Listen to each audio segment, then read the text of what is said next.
Bismillahirrahmanirrahim. Elhamdülillah Rabbil alemin. Errahmanirrahim. Maliki yevmiddin. İyyâke nestaîn. Ihdinas müstakîm.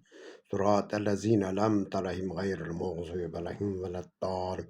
Bismillahirrahmanirrahim. Allahu semed. Lem yelit ve lem yulet ve lem yekun lehu. Allahümme salli Allahümme. Allah'ım sen bugün günde gördüğüm rüyaları gerçeğe çevir Allah'ım ya Rabbim. Hayra çevir.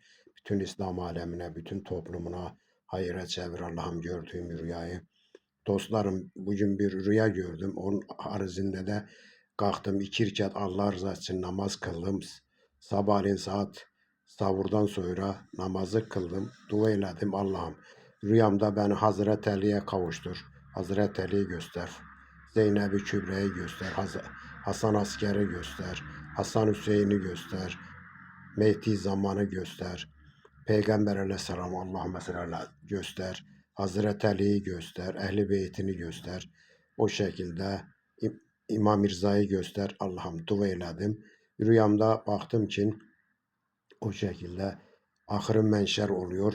Bütün dünya alemi yıkılıyor. Her tarafı su basıyor.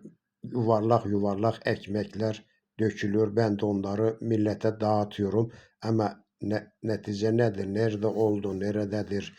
Ama onu tam hatırlamıyorum. Çünkü o anda rüyamda İstanbul'da mıydı?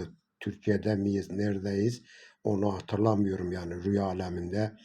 Yani bir de 1969'da da böyle bir rüya görmüştüm. Babam bu şekilde köyde dava olduğu zaman, adam öldüğü zaman babama anlattım, kalktım. Babam bana inanmadı. Aradan bir hafta sonra köyde kavga oldu. O şekilde 2 ölü, 3 yaralı o şekilde meydana geldi. Köylüler toplandı bir araya. Babama destek çıktılar. O şekilde babamın da hayatını kurtardılar. Babamın üzerinde sadece bir 5-6 tane mermi vardı. Sıyırıp geçmişti. Hakim savcı dahi inanmadı. Sen çelik yelek mi giymişsin? O da dedi ki Muharremliğin günü, aşura taşura günü rahmetli Şeyh Feridun Ağa da bizim köydeydi. O şekilde menberde aşura taşura günü menberde mersiye veriyordu. Allah rahmet eylesin Şeyh Feridun Ağa'ya da. Mekanı cennet olsun, şad yerli beşte olsun. O şekilde menberde mersiye veriyordu. Babam çıktı. O şekilde babamın üzerine saldırdılar 19 kişi. Babamın üzerine saldırdıktan sonra da Cenab-ı Allah babamı kurtardı. O şekilde babam gitti. 69'da yakalandı. 74 afından çıktı. Hacına gitti. Ziyaretlerini yaptı. O şekilde de ben o şekilde 69'da bir rüya görmüştüm. Şimdi de aynı rüyanın bir değişiğini bugün gördüm. Sabaha yakın namazı kıldım. Orucumuzu, oruç namazını kıldım, kalktım. Dua eyledim. Allah'ın peygamberleri görüm, imamları görüm, ehl-i beyti görüm, Muhammed ümmetini görüm, Hazreti Ali, Mehdi zaman imamını, Hüseyin Hasan'ı görüm, İmam Rıza'yı görüm. Bunları görüm diye kelime-i şehadetimi getirdim, okudum, uyudum. Bu şekilde rüyama bunlar girdi. Baktım ki dünya alt üst olmuş. Ama küçük küçük kırmızı kırmızı ekmekler yerlere dökülüyor. Ben onları dağıtıyorum. Bunun anlamı nedir? Neticesi nedir? Ben anlayamadım. Bunun anlamını o şekilde bilenler varsa benim bu videomu paylaşsın, yorumunu yapsın. Allah razı olsun paylaşanlardan da.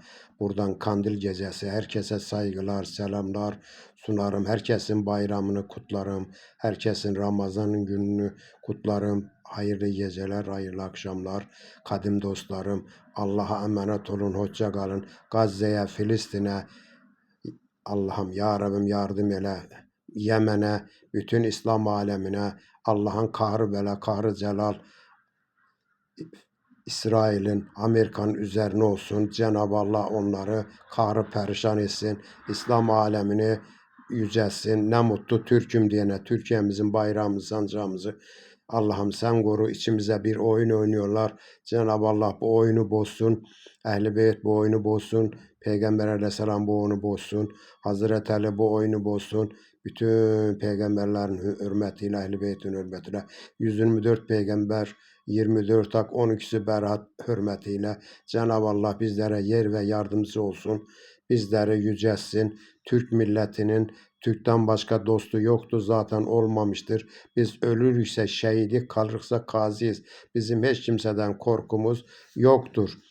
Hür yaşarız, hür ölürüz. Cenab-ı Allah bizleri o şekilde halk etmiştir. O şekilde Adem ve Havva annemizden, Adem babamızdan dünyaya getirmiştik. Herkese saygılar, selamlar, hayırlı geceler, hayırlı akşamlar. Kandil geceniz mübarek olsun. Nece güzel kandil yaşama günlerinizi dilerim. Allah'a emanet olun, hoşça kalın. Benim rüyamı da o şekilde yorum yapın. Bana da bildirin. Neticesi nedir? Bunun alemi nedir? Ben anlayamadım. Bütün hocalarımın da bu şekilde hepsine saygılar, selamlar. 650 milletvekilimize, belediye başkanlarımıza, doktorlarımıza, polislerimize, avukatlarımıza, savcılarımıza bu şekilde istihbaratta arkadaşlara, herkese saygılar, selamlar sunarım. Bütün kadim dostlarımıza, herkese saygılar, selamlar. Ne mutlu Türk'üm diyene, Türk'ün Türk'ten başka dostu yoktur. Zaten olmamış da bizleri o şekilde bizler güçlendiği siyaları yapıp da uçaklarımızı, taklarımızı yaptığımız için bütün dış devletler bizi kıskanıyorlar. Arkadaşlar burada bir oyuna gelmeyin. Bu oyundur. Herkese o şekilde nasıl Gazze'ye, Filistin'e, o şekilde Suriye'ye, nasıl Yemen'e, bütün İran'a bu şekilde tepki gösteriyorlarsa bizlere de aynı tepkiyi gösterirler. Yüzümüze gülüp arkamızdan kuyumuzu kazanlara inanmayın arkadaşlar. Kadim dostlarım, bizim Türk'ten başka, Türk'ün Türk'ten başka dostu yoktur. Zaten olmamıştır. Bizler vatansız yaşayamayız, evsiz yaşarız. Yaşasın Türkiye. O şekilde yaşasın Türkiye. En mutlu Türk'üm diyene mutluluk Türkiye'nin özelliğidir. Allah'a emanet olun. Hoşça kalın, dostça kalın.